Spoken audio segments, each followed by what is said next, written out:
오늘 주의 은혜를 사모하며 이 자리에 힘써 나오신 우리 성도님들 여러분들에게 주님의 놀라운 은혜가 충만하시기를 주의 이름으로 축원합니다. 자, 우리 한번 인사하겠습니다. 주님께서 우리와 함께 하십니다. 우리 인사하시기 바랍니다. 그래도 예배 시작하기 전에 벨이 울려서 감사합니다. 말씀 시작하고 나서 분위기가 깼을 건데 시작하기 전에 해서 너무 다행이에요. 그것도 이 또한 은혜입니다. 자, 모쪼록 여러분들에게 은혜가 넘치시기를 주의 이름으로 축원합니다.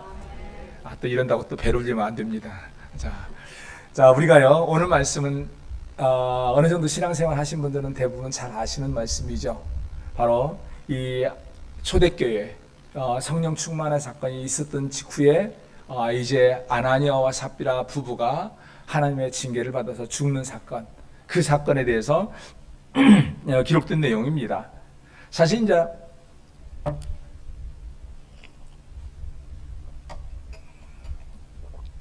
이 사건의 배경 같은 경우는 이제 우리가 좀 알고는 이제 다시 기억하고 넘어갈 필요가 있죠. 이때 성령 충만의 사건이 임하고 나서 이제 막 성도들이 이제 그 받은 은혜로 말미암아서 앞을 다퉈서 니것 내것 할 것 없이 자기의 막 재산들을 내놓고 모든 소유물을 내놓고 서로 나눠 쓰면서, 그러다 보니까 가난한 사람이 하나도 없이 막 이런 아름다운 모습으로 교회가 막 힘있게 막 성장해가는 엄청난 이런 그 사건이 있는 그 순간에 오늘 여기서 이 사건이 바로 생기죠. 바로 아나니아와 삽비라 이 부부가 다른 사람들이 막 이렇게 드리는 것을 보고 자기도 자기의 재산을 팔아서 하나님께 드리기로 하죠. 근데 막상 드리려고 하니까 생각이 달라져요. 그러다 보니까 이제 그 중에 일부를 감추고 일부만 하나님께 드리죠. 근데 그것을 이제 알았던 베드로가 오히려 꾸중하면서 먼저 남편 아나니아가 죽고 또한 이어서 삽비라가 죽는 이 사건이 나옵니다. 자, 우리 성도님들 이해사건 하는데 한번 우리 솔직하게 한번 봅시다. 여러분들이 생각할 때에 지금 이 부부가 죽은 이 건에 대해서 어떻게 생각하십니까? 여러분이 생각할 때 거짓말했으니까 죽어 마땅해, 그렇게 생각이 듭니까? 아니면은 뭐 거짓말한 게 잘못은 맞는데 굳이 죽을 정도까지, 어떻습니까? 솔직히 말해서요, 저도요 그전에는 그렇게 생각했습니다. 하나님께서는 물론 그가 거짓말한 거 맞고 일부 드린다고 좀 일부 빼돌린 게 잘못된 거 맞는데 그렇게까지 죽일 필요가 있었을까? 이런 생각을 참 많이 드는 부분이었어요. 아마 우리 성도님들 말씀은 표현하기 뭐하지만 아마 그런 생각들을 대부분 가지셨을 거라고 봐요. 그런데 우리는 여기서 한 말 할 필요가 있습니다.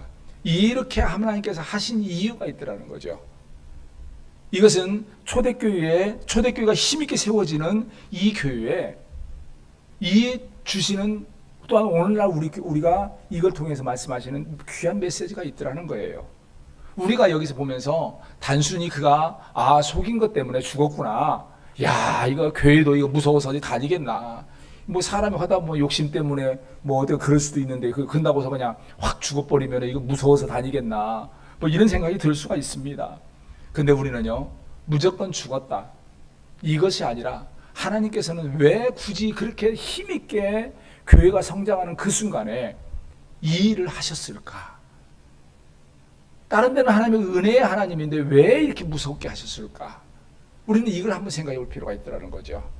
분명한 것은 이것은 이제 여기서부터 시작이 되는 신약교회, 구약이 끝나고 신약시대 예수님의 머리가 되는 신약교회의 시작점에서 하나님께서는 신약교회가 어떻게 세워지고 어떻게 되어가야 하고 무엇을 지켜야 할 것인가를 강력하게 경고와 또한 이 살아있는 이제 견본으로서 이 역사를 행하신 겁니다. 우리는 그런 면에서 이제 이걸 통해서 하나님이 오늘날 우리가 살아가는 이 교회가 신약시대 신약교회란 말이에요. 이 신약교회가 과연 하나님께서 우리에게 요구하는 이 삶은 무엇이고 명령은 무엇인가, 그리고 우리 신약시대의 영적인 교회가 되는 우리는 어떤 것을 지켜야 하는가 하는 것을 오늘 이 말씀을 통해서 한번 보도록 하겠습니다. 자, 먼저 오늘 여기서 본문에 보면 것은 뭐냐면요. 첫째는요. 성령의 공동체는 진실해야 한다는 거예요. 우리가 먼저 여기에서 봐야 합니다. 우리가 먼저 이 말씀을 이해를 하려면은 먼저 생각해야 합니다. 이 아나니아와 삽비라 부부가 왜 그랬을까? 그 의도는 뭘까? 왜 굳이 이렇게 했을까라는 행동의 그 동기를 봐야 해요. 사실 뭐 그가 만약에 이 일부 원래는 다 드린다고 했다가 상황이 안 돼서 뭐 이렇게 일부만 드렸고 또 그게 내가 상황이 어떻게 원래는 다 드리려고 그랬는데 상황이 그래가지고 뭐 일부밖에 못 드렸습니다. 이렇게 말을 했다면은 이 어땠을까? 이런 생각들 한번 해본다는 거죠. 그런데도 불구하고 오늘 이들은 굳이 왜 그 앞에까지 가서 자기가 일부 뺐는데 왜 전부인 척 했을까? 이것을 이해하기 위해서는요, 알 수 있는 것이 있습니다. 우리가 바로 이 성경과 바로 앞에 지난 사도행전 4장 36절 37절의 사건을 왜 기록했는가를 알 필요가 있어요. 4장 36절 37절 한번 같이 한번 읽겠습니다. 바로 앞에 부분이죠. 오늘 본문의 바로 앞입니다. 36절 37절 우리 같이 한번 합독합니다.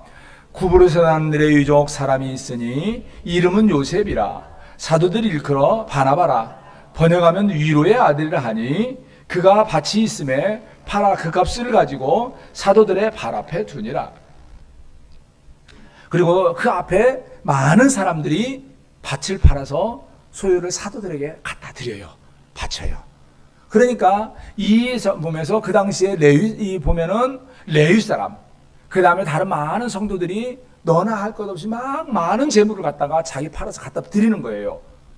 그러니까 그 교회의 분위기가 이 팔아 드리는 이런 모습이 됐더라는 거죠. 그러면서 이렇게 여기에서 이런 후에 오늘 여기에서 이가 이렇게 바치는 사건이 나옵니다. 그러면서 이 밭을 팔아 나오는데 그리고 나서 나중에 오늘 여기에서 아까 말한 대로 이 아나니아가 굳이 자기가 이것이 전부라고 계속 거짓말을 해요.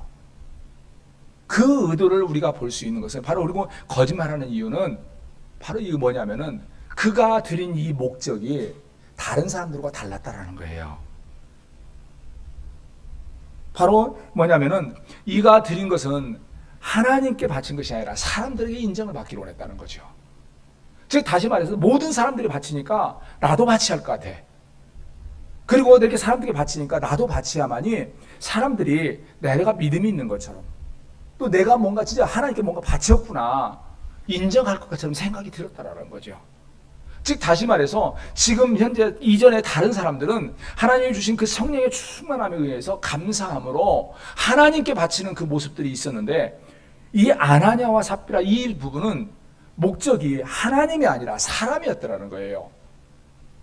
그 결과 그들이 드릴 때에 제가 이것을 갖다가 상황에 따라서 내가 원래는 전부였는데 부득이하게 이렇게 됐습니다만 하면은 사람들 앞에서 다른 사람들은 다 바치는데 무슨 일인지 모르지만은 저 사람 저럴 수 있을까? 저 사람들 절반밖에 안 바쳤어. 3분의 1밖에 안 바쳤어. 이런 말을 들 것처럼 생각이 드니까 솔직히 말을 하지 못한 거예요. 그러니까 끝까지 자기가 그 말합니다. 이게 전부입니다. 내가 전부 바쳤으니까 나를 인정해 주세요라는 말이에요. 결국은 그들이 이렇게 한 것은 사람들에게 인정받기를 원했고 사람들과 경쟁하는 그 경쟁심에 의한 거고 사람들에게 보여지기 위한 거였다는 거죠. 다시 말해서 그들이 하나님께 뭔가를 드린다고 드리지만은 정작 그 드리는 것이 하나님을 향한 감사, 하나님을 향한 신앙의 고백, 또 하나님이 주신 은혜의 감격에서 드리는 것이 아니라 사람들에게 보여짐이 위했다는 거죠. 우리가 항상 믿음 생활할 때에 이거 잊지 말아야 합니다. 우리 성도들이 하나님께 드리는 물질, 그것이 많고 적은 거 그거 중요치 않아요. 어떤 사람들은 그럽니다. 하나님께 무조건 많이 바쳐야 한다. 그거 전혀 그렇지 않다는 거죠. 저는 개인적으로 이 말씀을 묵상하면서 저는 그렇게 생각합니다. 만일 이들이 아나니아가 삽비라가 이걸 바치면서 솔직하게 말을 했다. 본래는 내가 이 다 드리려고 했는데 좀 상황이 좀 생각보다 그렇겠지 않고 내가 다 드리기가 어려운 상황에 대해서 굳이 내 절반밖에 못 드립니다. 이렇게 말을 했다면 어땠을까? 아마 모르긴 해도 당신이 그래도 최선을 다해서 참 아름답습니다. 아마 이런 칭찬이 있지 않았을까라는 생각을 한다는 거죠. 그런데 문제는 그것을 하지 않아요.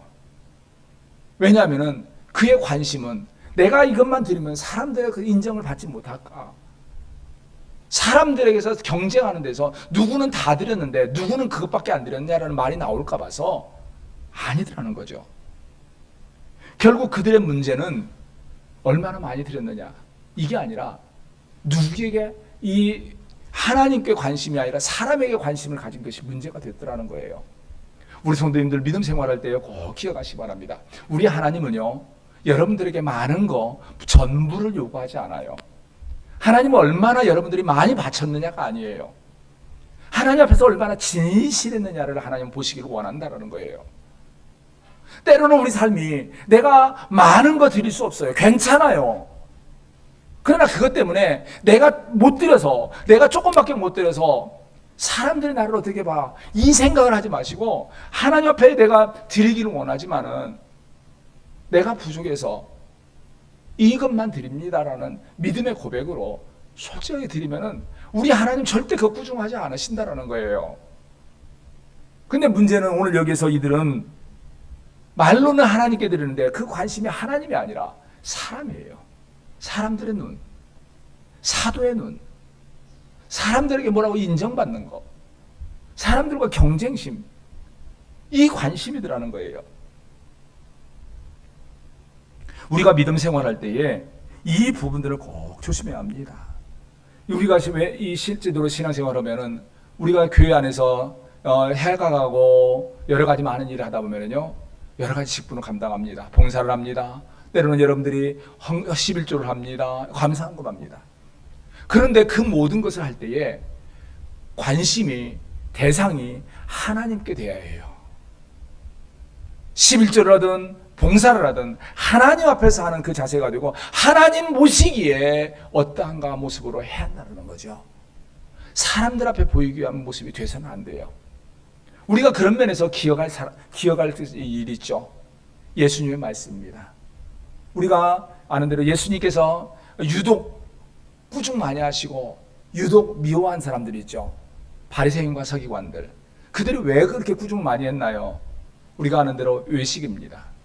그 사람들이 외식한 사람들의 특징이요. 그들이 하나님께 안 바친 거 아닙니다. 기도 생활을 안 한 거 아닙니다. 누구보다도 기도 생활 많이 했습니다. 그들의 삶이요. 누구보다도 아름다웠습니다. 누구보다도 열심히 했어요. 그런데 문제는 주님이 바라본 그들의 관심은 하나님을 향한 열심이 아니더라는 거죠. 하나님을 향한 경건이 아니더라는 거예요. 하나님을 향한 자기 헌신이 아니더라는 거예요. 그들의 관심은 누구냐? 사람이에요. 사람들에게 잘 보이기를 원해서, 사람들이 자기를 인정해 주기를 원해서, 사람들이 나를 경건한 사람, 아름다운 사람, 믿음이 좋은 사람이라고 해주기를 원해서 겉으로만 화려한 거예요. 뒤로 돌아서니까 욕심이고 그 안에 오직 음란이 있었고 그 안에 더럽고 추악한 것만 있더라는 거죠. 그러니까 예수님이 뭐라고 합니까? 이 독사의 자식들아, 의식하는 자들아. 예수님께서는 바로 그걸 말씀하세요. 우리가 분명히 명심할 것은 하나님은 우리를 바라보실 때 관심할 거죠. 우리가 얼마나 많이 바쳤느냐, 얼마나 많이 일을 했느냐. 하나님 그거 물론 그렇게 많이 하면 좋아, 하나님 앞에 기뻐하시겠죠. 그런데 그것이 많이 하긴 했는데 하나님은 관심도 없고 사람들을 향해서 보여지기 위해서 사람이 칭찬 때문에 그렇게 했다면요, 하나님 전혀 기뻐하지 않아요. 하나님이 인정하지 않으세요. 그래서 우리가 무엇보다도 항상 관심을 가질 것은 내가 얼마나 많은 일을 하느냐가 아니라 나의 관심은 지금 하나님께로 향하고 있는가, 이걸 항상 봐야 해요. 이러한 모습은 봉사나 물질만이 아니에요. 예배도 마찬가지예요. 제가 우리 성도님들에게 자주 했던 말씀 중에 하나가 있죠. 예배위원으로 직분을 감당하시는 분들은 특히 주의하셔라. 앞에서 예배위원을 할 때나 자리에 앉아서 예배 드릴 때나 같은 모습으로 드려라. 제가 그 말씀을 자주 말씀드리죠. 왜 그런가요?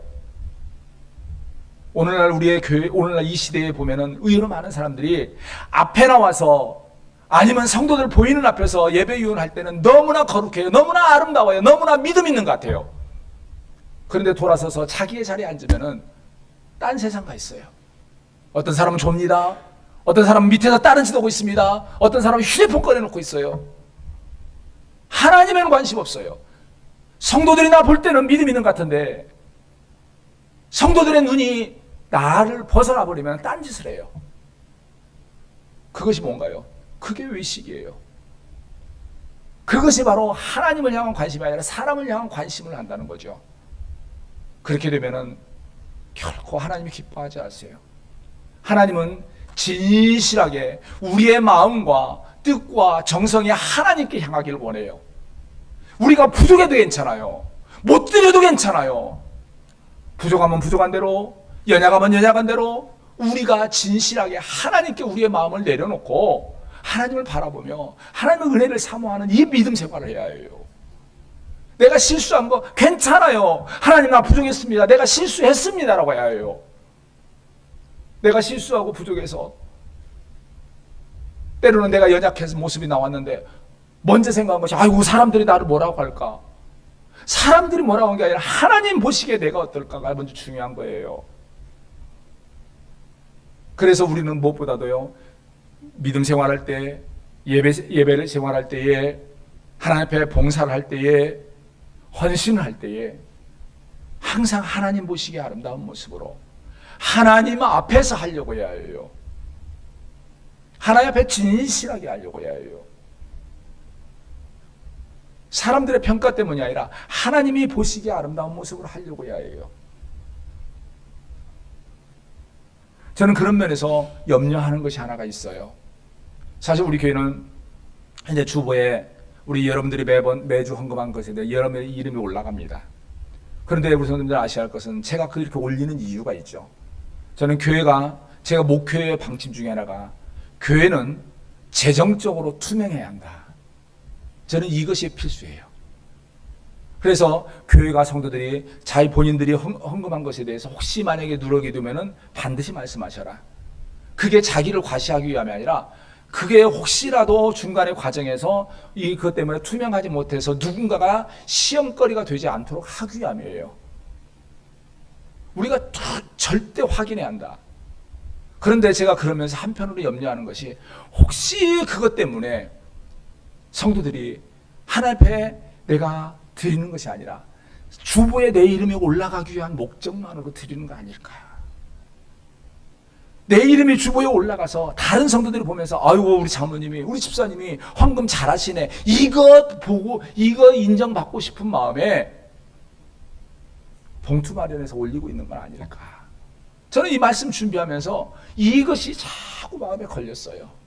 우리 성도님들 모쪼록 여러분들이요 물질을 드리든 예배 유언을 하든 어떠한 일을 하든 항상 여러분들은 사람 보기에 아름다운 삶이 아니라 하나님 앞에서 진실한 하나님 앞에 아름다운 그러한 신앙의 삶을 살려고 해야 해요.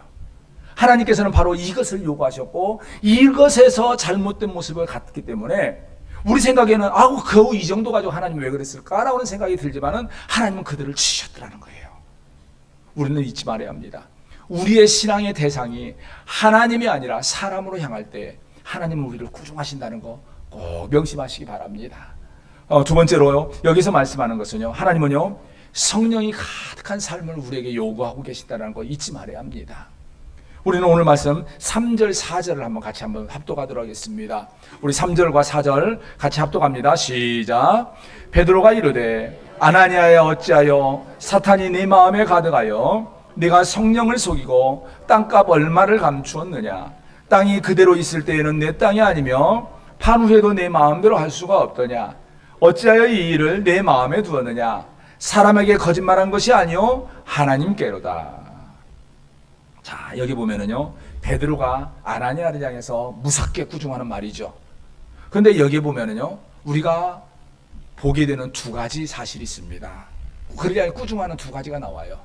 근데 처음에 먼저는 뭐냐면은 그의 거짓된 행위가요 사람 베드로가 아니라 성령 하나님을 속이려고 했다는 거죠.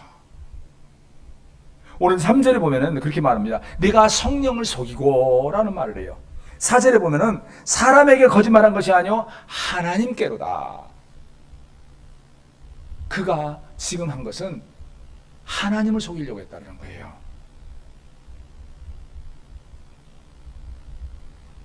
다시 말해서, 그리고 또 여기서 문제가 되는 것은, 여기서 그의 행위가 단순히 순간적인 욕심 때문이 아니라 의도적이고 계획적으로 그의 아내와 이미 협의해서 이 일을 했다는 거예요. 즉 다시 말해서 그가 아내와 협의해서 하나님을 의도적이고 계획적으로 속이려고 한 것이 문제가 된 거예요. 우리가 이 부분을 기억해야 합니다. 하나님께서는요, 우리의 연약함 아세요.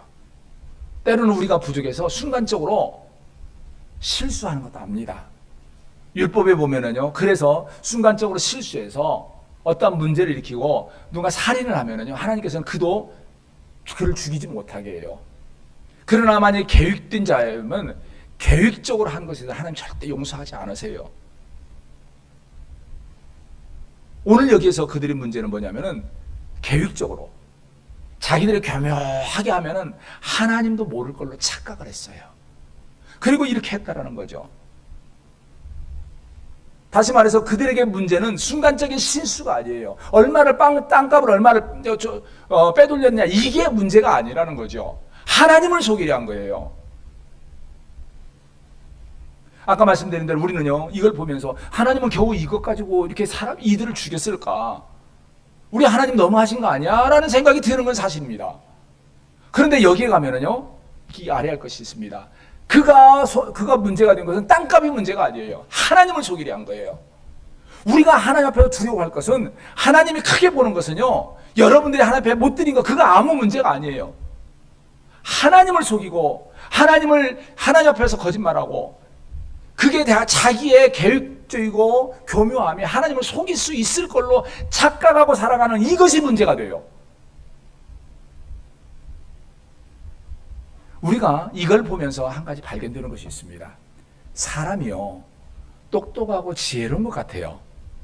그런데요, 죄를 지을 때 보면은 참 어리석습니다.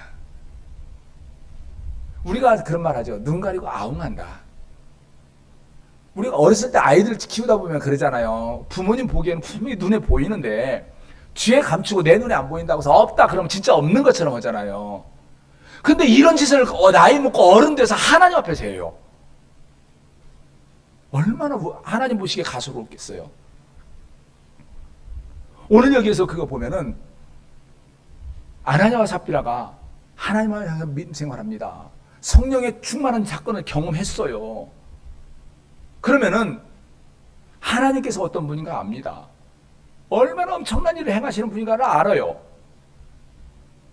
그리고 그들은 이미 말합니다. 하나님은 우리의 중심을 보시고 세상에 안 계신 곳이 없이 다 계시며 모르는 것이 없이 다 아시는 분이라고 말은 해요. 그런데 돌아서서 내 눈 가리우면은 내가 뒤에서 몰래 뭔가 행동하면 하나님도 모를 거야. 이렇게 한다는 거죠. 오늘날 우리 시대에도요, 의외로 이런 사람 많습니다. 말로는 하나님은 내 중심을 보십니다. 내가 힘들고 어렵고 할 때 기도할 때는 하나님 내 중심 보시잖아요. 내가 얼마나 하나님을 향하여 내가 간절하게 기도하는 거 아시잖아요. 그래 놓고 나서 내 욕심에 네 이익이 걸리면은요, 내가 뒤돌아서서 등만 가리고 있으면 우리 하나님 나 모를 줄 알아요. 교회 떠나서 나 모르는, 내가 이 교회에 집사고 장로고 권사인지 모르는 자리에 가서 앉으면은 딴짓해도 되는 줄 알아요. 이게 무슨 짓인가요? 하나님 앞에서 진실하지 않은 거예요. 하나님을 속일 수 있지 않은 거예요.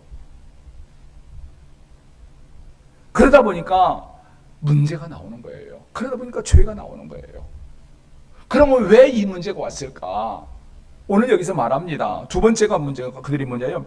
어찌하여 사탄이 내 마음에 가득하여. 즉 이들이 이렇게 한 것은 그들의 중심에 사탄이 가득했기 때문이라는 거죠.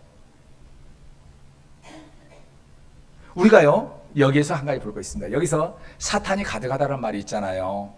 이 가득하다는 말이, 이 단어가 어디에서 또 쓰였냐면요, 성령이 충만하다 할 때의 충만과 같은 단어입니다.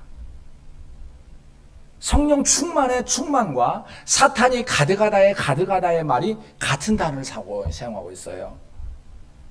다시 말해서 성도들이 성령이 충만할 때는 하나님 바라보면서 자기의 모든 것 드리면서 감격하고 기뻐하며 하나님을 영화롭게 하고 예배하는 삶을 살지만은, 그 중심에 사탄이 가득할 때에 그들은 돌아서서 자기가 하나님도 속일 줄 알고, 내가 하나님께 드리기로 한 것이 아까우니까 그것도 감추고서 그것이 내가 거짓말하면 충분히 하나님도 넘어갈 걸로 착각을 하고 행동하더라는 거죠. 다시 말해서 지금 현재 이 아나니아와 삽비라 부부가 근본적으로 인간적으로 나쁜 사람이라는 게 아니에요. 그들의 중심이 성령 충만이 아니라 사탄이 가득한 결과 이렇게 됐다라는 거예요. 우리가 분명히 할 것은 성도가 중심에 무엇이 가득한가에 따라서 그 삶이 달라지고 행동이 달라져요. 다시 말해서 성령이 충만한 사람은 그 마음에 성령의 역사를 따라서 기쁨과 감사와 찬송이 가득하게 나오지만은, 그 중심에 사탄이 가득하면은 사탄의 행동에 사탄의 생각들이 튀어나온다는 거예요. 다시 말해서 사탄이 기뻐하는 일을 한다는 거죠. 그런데 우리가 여기서 한 가지 더 볼 것이 있습니다. 사탄이 가득한 그가 하나님 앞에 자기의 일부지만은 땅 파는 것을 바쳤습니다. 이걸 통해서 우리가 볼 것이 있어요. 우리가 일반적으로 어떤 사람 그럽니다. 참 사탄의 종이 되고 사탄이 가득하면은 하나님 앞에 헌금도 안 했고 예배도 안 드리고 또한 봉사도 않고 기도도 않고 이럴 걸로 생각을 많이 합니다. 근데 미안하지만은요, 아닙니다. 사탄이 가득한 사람도 아나니아처럼 일부지만은 자기 땅 팔아서 바칠 수 있습니다. 사탄이 가득한 사람도 그럴듯하게 기도할 수 있습니다. 사탄이 가득한 사람도 직분 맡아서 하나님의 일을 할 수 있습니다. 문제는 그 대상이 하나님이 아니라 사람이 돼요. 하나님을 영화롭게 함이 아니라 나를 드러내기 위함이 된다는 거예요. 그러면은 우리 생각입니다. 사탄에 가득한 사람의 행위의 모습이 어떤 모습이 나올까? 그것은 사탄의 모습을 보면 됩니다. 우리가요 한번 봅니다. 요한복음 8장을 한번 보시기 바랍니다. 요한복음 8장 44절 예수님이 하신 말씀이에요. 사탄의 행위가 어떨까? 요한복음 8장 44절.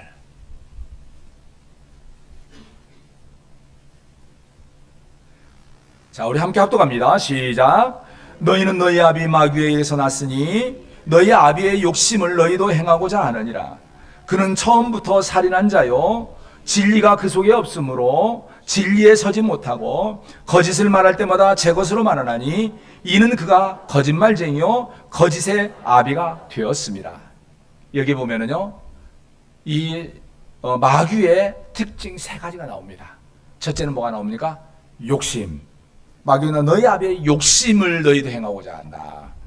그리고 살인하고자 한다. 그리고요 그가 거짓말쟁이다.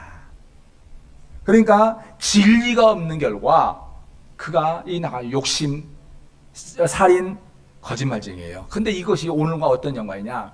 오늘 여기서 아나니아와 삽비라가 뭡니까? 사람들에 대한 인정받기 위한 욕심이에요. 살인은요 시기입니다. 시기심이에요. 즉 다시 말해서 그들은 이거 지금 현재 자기가 다른 사람들이 인정받고 다른 사람들이 뭔가 칭찬받는 것을 시기하니까 자기가 그들을 이겨보고 싶다는 그 생각에 이걸 드린 거예요. 우리가 살인은 시기심에서 나와요. 그래서 두 번째 시기입니다. 그래서 나온 것이 거짓말쟁이, 거짓말하더라는 거죠. 사탄이 그 간에 가득하니까 이 마귀의 행위를 그대로 하고 있어요. 그 결과 그들은 하나님을 향해서도 거짓말하고 하나님도 속일 걸로 생각을 하고 이렇게 되더라는 거죠. 왜 이렇게 됐나요? 그 중심에 사탄이 가득하니까. 우리가 믿음 생활할 때 조심할 것은 뭐냐? 성령 충만이 아니라 사탄이 가득한 모습이 우리가 되는 일이 있지 않도록 두려워해야 해요. 조심해야 해요. 그래서 우리는 날마다 기도를 하되 우리의 중심이 성령 충만을 받기를 위하여 항상 기도해야 해요. 어떤 경우에도 우리가 사탄에 이끌리는, 사탄의 생각으로 살아가는 그 삶을 살지 않기를 위하여 조심해야 해요. 만일 우리가 주의 일을 한다고 하고 주님 앞에 뭔가를 드린다고 하는데 그것이 사탄이 가득한 결과 한다면은 결국은 우리의 열매는 욕심이고 살인이고 거짓말쟁이가 나온다는 거죠. 소망하는 것은 이 자리에 계신 우리 성도님들 모두는요, 여러분들의 중심에서 진실로 온전한 하나님을 향한 믿음, 하나님을 향한 사모함으로, 성령 충만함으로 주의 일을 감당하시고 날마다 성령 충만한 그 믿음의 삶으로 하나님을 영화롭게 하는, 하나님이 기뻐하는 귀한 믿음의 삶을 살아가시는 여러분들이 되기를 주의 이름으로 축원합니다. 마지막으로 여기서 요구하시는 것이, 하나님께서 요구하는 것이 있습니다. 바로 하나님만을 경외하는 교회가 되기 위하여 하나님은 이걸 요구하고 있어요. 자, 우리 성도님들 말입니다. 경외가 뭔가요? 두려워 떨면서 존경하는 것이 경외예요. 제가 아까 앞에서 우리가 그랬잖아요. 하나님은 왜 이렇게 막 은혜의 불이 막 뜨겁게 타오르는데 찬물을 끼얹는 것 같이 이렇게 막 아나니아와 삽비라 부부를 이렇게 한 번에 죽이셨을까? 우리가 그 의미를 알 수 있는 것은요, 아까 말한 대로요, 우리가 신약 교회에 대해서 다시 한번 생각합니다. 우리가 신약 교회에 대해서 일반적으로 뭐라고 말하는지 혹시 아시나요? 은혜교회라고 합니다. 은혜의 시대라고 말합니다. 이 구약에는요, 율법의 시대, 율법의 교회라면 신약은 은혜의 시대. 즉 용서, 사랑이 충만한 예요. 하나님께서는요, 율법의 시대에는 하나님의 말씀을 벗어났을 때는 하나님은 굉장히 강하게 징계를 합니다. 그러나 오늘 시작 시대에서는요, 하나님은요, 은혜가 넘쳐요. 우리가 때로는 말씀에서 벗어나고 실수하고 부족해도요, 하나님께서 용서하세요. 만약에 우리가 율법의 시대를 살았다면 어땠을까? 우리 성도님들 한번 냉정하게 봅니다. 여러분의 지금 예배의 모습, 여러분의 삶의 그 모습이 율법 시대에 하나님이 조금만 잘못해도 막 강하게 징계를 하는 그 시대에 살았다면 어땠을까요? 멀쩡한 사람이 여기 있는 저부터 멀쩡하지는 별로 못했을 것 같아요. 저는 이 말씀을 좀 하면서 야, 내가 은혜의 시대를 산 것이 얼마나 감사한지 모르다. 이마저 이 생각이 들었어요. 그래요. 하나님께서는 은혜의 시대에 어떻게 하십니까? 오래 참아주세요. 기다려주세요. 용서해주세요. 그런데 하나님께서는 은혜의 교회, 신약교회가 시작하면서 이 사건을 통해서 말씀하세요. 그게 당연한 게 아니야. 그게 당연한 게 아니야. 이제부터는 은혜의 시대로 가지만은 은혜가 당연한 게 아니라 너희는 은혜를 받지만은 하나님께서 오래 참으지만은 너희는 하나님을 두려워 떨는 경외하는 믿음으로 살아라. 그래서 말씀하는 것이 여기에서 이건 뭡니다. 5절에 보면은 듣는 사람이 다 크게 두려워하더라. 11절에 보면 온 교회와 이 일을 듣는 사람들이 다 크게 두려워하니라. 하나님은 우리에게 사랑을 주시고 은혜를 주시고 용서하고 기다려주시고 복을 주시지만 그럼에도 우리 하나님이 우리가 하나님 앞에서 만일 끝까지 하나님을 대적하고 하나님을 속이려고 하면 하나님의 징계, 두려운 하나님을 피할 수가 없다는 것을 알고 살아라. 이걸 말씀을 하는 거예요. 그래서 우리가 성도가 믿음 생활할 때 항상 지금 이 시대에 살아갈 때 하나님이 우리가 잘못하고 부족하지만 우리를 징계하지 않지만은 우리는 항상 하나님 두려워하는 마음을 가져야 해요. 그 하나님 앞에 경건한 삶을 살아야 해요. 그러면서 하나님께서 또한 이 일을 이렇게 하신 이유를 알아야 합니다. 여기서 먼저 생각해 봅니다. 만일 하나님께서 이들을 치지 않았다면 어떻게 됐을까? 치지 않았다면 아마 초대교회가 힘있게 성장하지 못했어요. 왜냐하면요, 사탄의 모습 때문이에요. 우리가요, 알 것이 있습니다. 사탄은요, 우리의 교회에 들어올 때에, 여러분의 가정에 들어올 때, 여러분의 마음에 들어올 때에 가지는 특징이 하나 있습니다. 크게 처음부터 들어오는 것이 아니에요. 작은 것에서 들어옵니다. 교회가 무너지는 것이요, 처음부터 막 큰 문제로 안 무너집니다. 한두 사람의 작은 실수, 작은 문제를 가지고 사단이 그걸 파고들어요. 그리고 그걸 가지고 교회 안에 들어와서 일을 키워요. 성도들의 마음을 빼앗아버려요. 만약에 여기서 아나니아와 삽비라가 이걸 가지고 들어와서 일을 하는데 하나님께서 넘어갔어요. 그리고 어느 때가 보니까 성도들이 이걸 발견합니다. 아, 다른 사람들은 다 바친다고 하고 다 바쳤는데 이 사람은 세상 성도들 앞에서 다 바친다고 큰 소리는 다 쳐놓고 칭찬은 다 받았는데 알고 보니까 뒤로 얼마를 훔쳤네? 오, 저 사람이 그랬네? 이렇게 시작이 되면 이 교회가 어떻게 됐을까요? 은혜가 깨집니다. 한순간에 깨집니다. 근데 하나님께서는 말합니다. 그들을 치십니다. 그러면서 아무리 은혜의 교회지만은 하나님 두려워하라. 하나님 앞에 함부로 하지 마라. 하나님께서 이걸 치셨기 때문에 그것이 사람의 눈으로는 겨우 이 정도인데 이렇게 생각이 드는 모습인데도 하나님께서는 겨우가 아니더라는 거죠. 이걸 놔두면은 교회가 이제 크게 세워져 가는 신약교회가 흔들릴 수 있기 때문에 하나님은 치시더라는 거예요. 우리가 믿음 생활할 때에 오늘 이걸 기억해야 합니다. 우리의 신앙의 모습도 마찬가지예요. 작은 것으로 사단이 우리 안에 들어옵니다. 그 작은 것들 이 정도는 뭐 라고 하면서 넘어가기 시작하면요, 어느 순간에 우리의 삶이 하나님께서 멀어져요. 많이 멀어지고 나면은 회복하는데 어렵고 회복하기 못하는 경우가 의외로 많습니다. 그래서 우리 개인의 신앙도 그렇고 우리 교회도 그렇고 작은 사단의 도전을 하나님을 두려워하는 마음으로 사단의 미혹을 멀리하고 끊어야 하고, 그래서 아름답게 교회를 세워가려고 해야 해요. 그러기 위해서는 죄를 미워하시는 하나님을 기억하면서 하나님을 경외하는 그 믿음으로 잘 살아가서 그렇게 살아가야만이 우리 교회가, 예사랑교회가 아름다운 교회로 세워지고 여러분의 삶이, 여러분의 가정이 아름답게 세워집니다. 소망하는 것은 이 자리에 계신 우리 성도님들 모두가 이제 이 어려운 시대에 진실로 하나님 앞에서 진실한 모습으로 하나님을 영화롭게 하는 모습으로 최선을 다해서 잘 살아가시는 여러분들이 되시고, 그래서 하나님이 기뻐하는 놀라운 은혜가 넘치는 여러분들의 삶들이 되시기를 주의 이름으로 축원합니다. 기도하겠습니다. 만군의 여호와 하나님 아버지, 그 신혜를 진실로 감사합니다. 여자가 부족한 저희들 사랑하여 주시고 오늘도 이 시간 주님 앞에 나와서 힘써 예배할 수 있도록 우리에게 은혜를 다하신 것 감사합니다.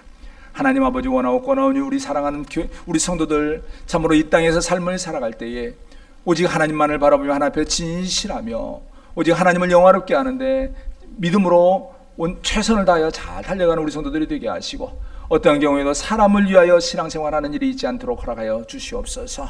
그리하여서 날마다 성령 충만함으로 주 앞에서 아름답게 세워져가는 우리 모든 성도가 되고 우리의 사랑교회가 되게 하시옵기를 원하오며 예수 그리스도의 이름으로 기도합니다. 아멘. 찬송 214장 부르면서 예물을 드리도록 하겠습니다.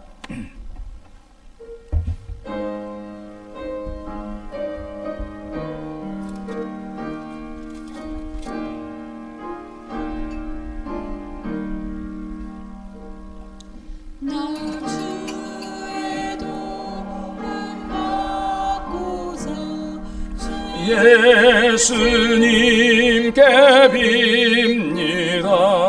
그 구원 허락하시사 날 받아주소서. 내 모습 이대로 주 받아주소서. 날 위해 돌아가신 주 날 받아주소서. 근죄에 빠져요 날 위해 피 흘렸으니 주 형상대로 빚으사 날 받아주소서. 내 모습 이대로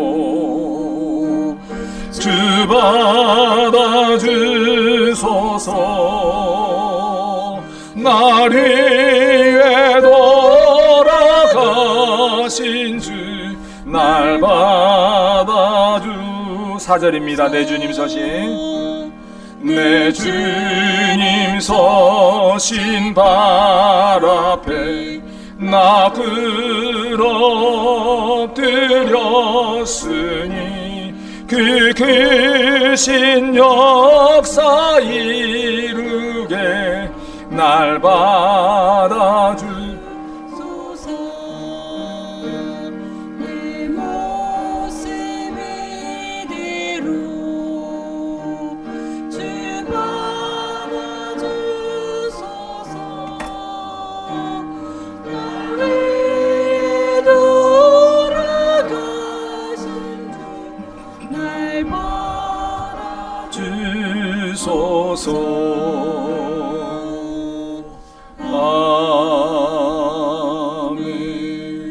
받아주소서. 하나님 앞에 드린 예물을 위하여 함께 기도합니다. 만군의 여호와 하나님, 귀하신 은혜를 진실로 감사합니다. 연약하고 부족한 저희들 지난 한 주일 동안 붙들어 주시고 때를 따라 우리 성도들의 손길마다 놀라운 복을 다하여 주셔서 오늘 이 시간 우리 성도들 정성을 다하여 귀한 예물을 드리고 또한 주님을 향하여 마음과 뜻과 정성을 다하여 하나님을 찬송하게 하신 것 감사합니다. 하나님 아버지, 참으로 우리가 살아가는 세대가 너무나 악하고 미워가는 세대가 많고 거짓된 것들이 너무나 많은 어려운 때지만은 아름다운 믿음을 주시고 또한 주님에 대한 감사를 허락하여 주셔서 오늘 시간 정성을 다하여 귀한 예물을 주님 앞에 드리고 있사오니 주님 앞에 드리는 우리 성도들의 손길을 이어가시고 그 믿음의 고백을 주여 받아 주시옵소서. 하나님 아버지, 특별히 간구하는 것은 우리 성도들 이 예물 드리며 여러 가지 기도의 제목을 함께 드리는 줄 압니다. 참으로 감사의 제목은 더 큰 감사, 더 큰 은혜의 조건이 넘치게 허락하여 주시옵시고 염려하며 근심하며 기도하는 그 기도의 제목들은 응답되어지고 해결되어지는 귀하고 놀라운 역사가 있도록 은혜를 더하여 주시옵소서. 또한 간과 없는 것은 주 앞에 드리기를 원하지만은 여러 형편으로 인하여 드리지 못하는 손길이 있으면은 그로 말미암아 낙심하지 않게 하시고 드릴 수 있는 여건과 능과 힘도 허락하여 주시옵소서. 또한 간과 없는 것은 이 귀한 예물이 쓰여지는 곳에 주의 나라가 확장되게 하시고 하나님이 기뻐할 만한 일들이 많이 이루어져 갈 수 있도록 허락하여 주시옵시고 또한 드리기를 원하지만은 드리지 못함으로 말미암아서 맘상하는 성도들이 그 손길이 하나라도 있지 않도록 주님께서 은혜를 더하여 주시옵소서. 그리하여 드리는 손길, 드리지 못한 손길 모두가 동일한 은총을 받아 누릴 수 있도록 은혜를 더하여 주시옵소서. 또한 간과 없는 것은 오늘도 이 귀한 예배를 위하여 이름 없이 빛 없이 수고하고 헌신한 손길들이 많이 있습니다. 그분들의 손길 위에도 그 헌신 위에도 은총을 더하시고 성령의 충만함으로 말미암아 놀라운 위로를 경험하는 모든 삶이 될 수 있도록 허락하여 주시옵소서. 예수 그리스도의 이름 받들어 기도합니다. 아멘. 이제는 우리 주 예수 그리스도의 은혜와 아버지 하나님의 크신 사랑과 성령님의 감동 감화 교통하심의 그 은혜가 오늘 이 자리에 나와서 힘써 예배하는 우리의 사랑교회 모든 성도들 머리 위에와 또한 주의 이름으로 제단을 쌓는 전국에 있는 모든 교회와 세계 선교 현장 위에 이제로부터 영원토록 함께 있을지어다. 아멘.